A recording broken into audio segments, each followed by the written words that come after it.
Bonjour, bienvenue sur Bildung et Culture. Dans la série 101 livres pour se former une âme, aujourd'hui je propose le livre de Michel Foucault, Les mots et les choses. C'est un livre de philosophie, il est composé de 10 chapitres. Son thème principal est l'archéologie des sciences humaines. Les thèmes annexes sont la vie, la mort, le langage, la classification des richesses, le savoir, l'épistémé, l'ordre des choses, la prose du monde. La représentation et la traversée de la représentation, le savoir et la force, et le marxisme. C'est peut-être l'un des ouvrages stars du XXe siècle. En tout état de cause, c'est un ouvrage de star. Le look inimitable de Michel Foucault, son charisme légendaire, et l'aspect quasiment magique de cette pensée lui donnent une aura considérable. Il est sans doute exagéré, mais pas tout à fait faux de dire que le texte ressemble à une sorte de tour de magie. Tout semble clair au départ. Les sciences humaines ont un objet. Cet objet, c'est le sujet même qui les étudie.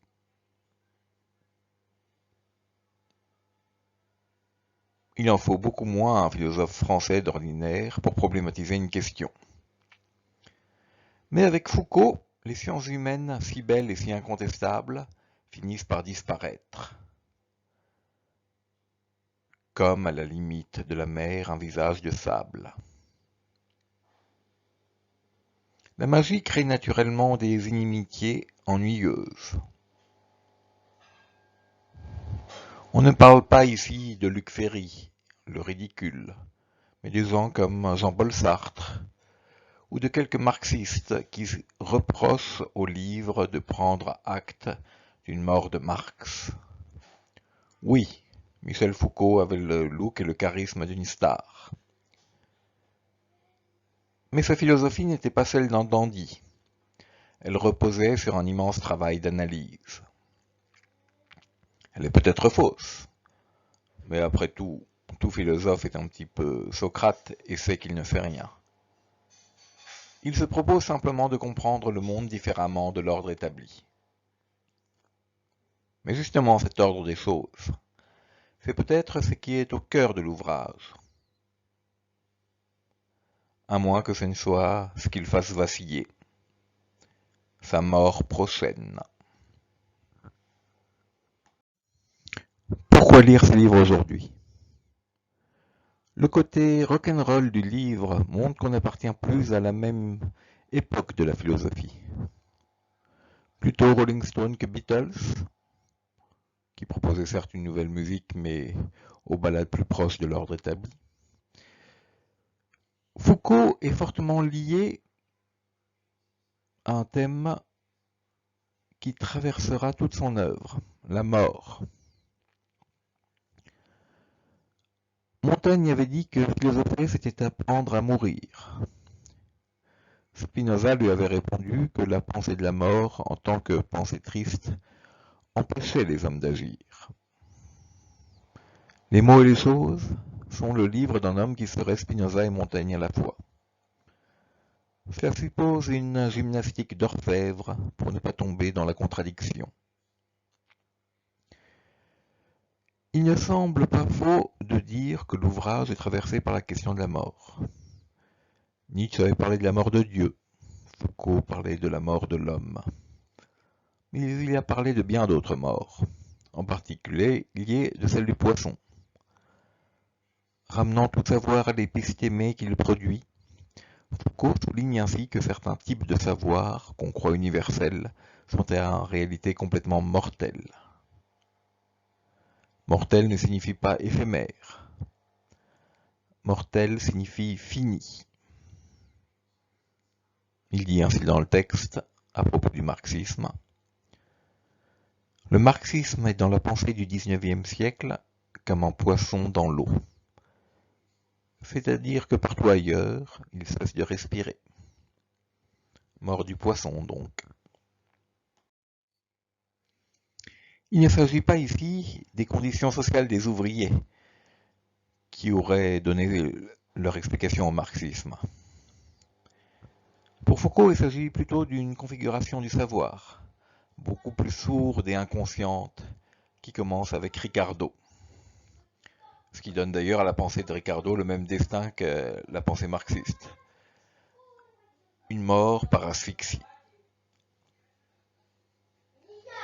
Et tout ceci s'achève dans le néolibéralisme du XXe siècle, que Foucault n'analysera que plus tard dans ses cours au Collège de France. La pudeur avec laquelle Foucault traite de la question de la mort est en un sens remarquable. Il ne la traite pas au niveau individuel. En 1966, qui est également la date de parution de l'ouvrage d'Elias Canetti, Masse et puissance, l'individu disparaît derrière la masse pour les intellectuels. La mort, ce qui pourrait passer pour ce que nous avons de plus propre, puisque la vie c'est l'ensemble des forces qui résistent à la mort, comme le disait Bichat, que Michel Foucault avait analysé dans son livre Naissance de la clinique.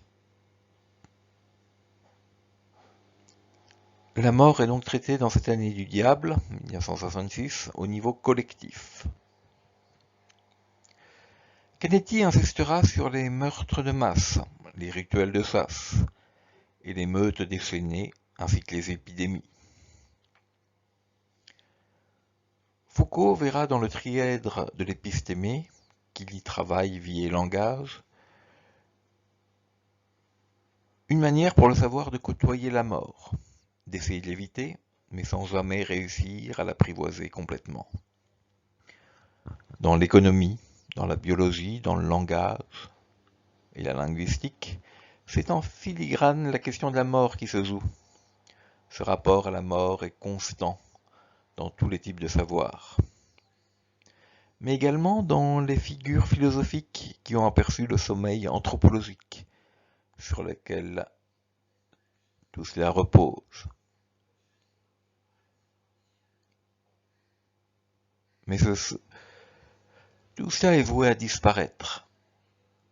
On peut citer Foucault ici qui dit « Nietzsche a retrouvé le point où la promesse du surhomme signifie d'abord et avant tout l'imminence de la mort de l'homme. » De là, la question générale de l'ouvrage. S'agit-il d'une fin de l'humanisme ou bien de la fin d'une illusion?